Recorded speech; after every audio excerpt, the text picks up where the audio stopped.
The Haunted Mother. It began when Sarah's mother, Evelyn, passed away. The funeral was a somber affair, a quiet tribute to a woman who had lived a modest, unassuming life. Sarah was heartbroken, but relieved that her mother was no longer in pain. However, that relief was short-lived. A week after the funeral, Sarah returned to her childhood home to clear out Evelyn's belongings. The house, once warm and welcoming, now felt eerily cold, despite the sweltering summer heat outside. The air was thick with something she couldn't quite place, like an invisible weight pressing down on her chest. She brushed it off as grief. Her emotions, she told herself, were playing tricks on her. As she began sorting through her mother's things, she noticed something strange. Items that had been tucked away neatly the day before were scattered around the room the next morning. A framed photo of her mother, which had always stood on the mantel, now lay face down on the floor. Sarah, believing she was simply disorganized, placed it back on the shelf, dismissing it as the work of an unsteady hand. But the next day, it happened again. The disturbances grew worse. At night, Sarah would hear footsteps echoing through the hallways, slow, deliberate steps that seemed to circle her room. They would stop just outside her door, lingering for a moment before fading away. Then, there was the whispering. At first, it was faint, almost imperceptible. But soon, it became a constant murmur, a voice that sounded like her mother's, calling her name softly, over and over again. Sarah tried to ignore it. She told herself that grief does strange things to the mind. But when she heard her mother's voice one night, clear as day, whispering directly into her ear, "Why did you leave me?" Sarah bolted upright in bed, drenched in sweat, her heart pounding in her chest.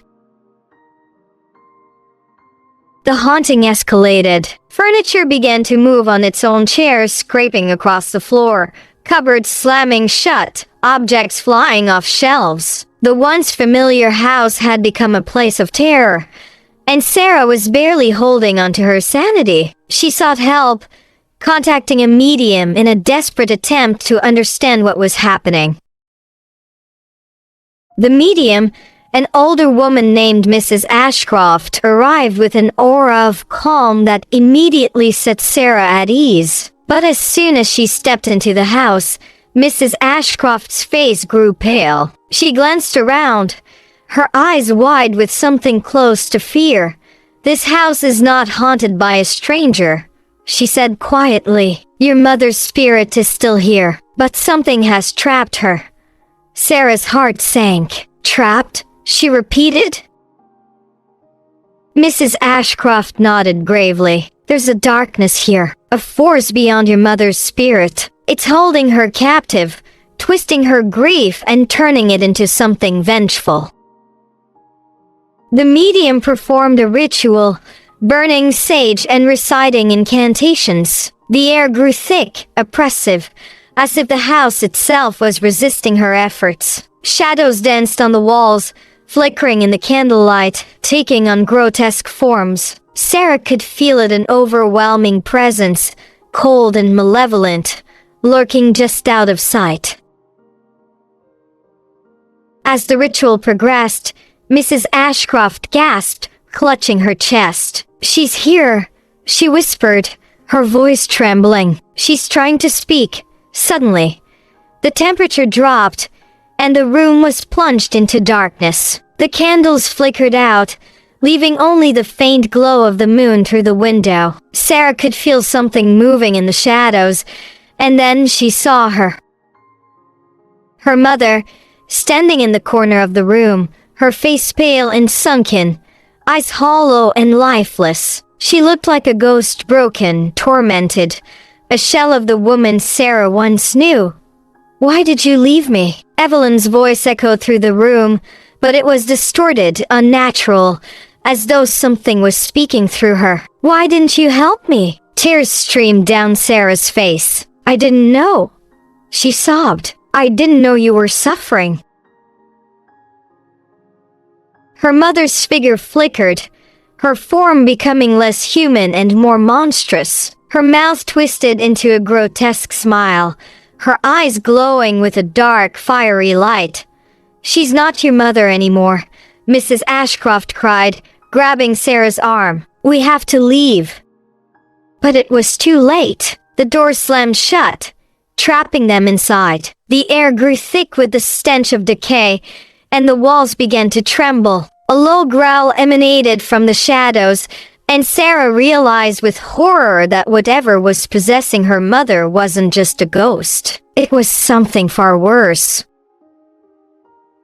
Suddenly, the room was filled with violent winds, whipping around Sarah and Mrs. Ashcroft, tearing at their clothes and hair. The growling grew louder, more aggressive, and Sarah felt a force pushing her to the ground. Her mother's ghost advanced, her body contorting in unnatural ways, her face twisted in anger and agony.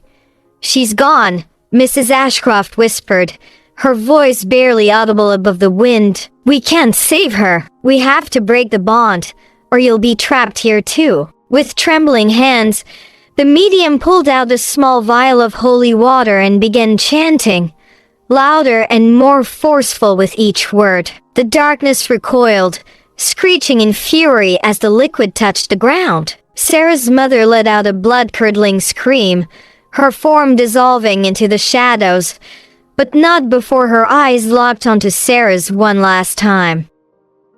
"I'm sorry," Sarah whispered, her voice breaking. "I love you, Mom." For a moment, the shadows paused, as if the words had reached some part of Evelyn that still lingered beneath the horror. But then, with a final, deafening roar, the presence vanished, and the room fell silent.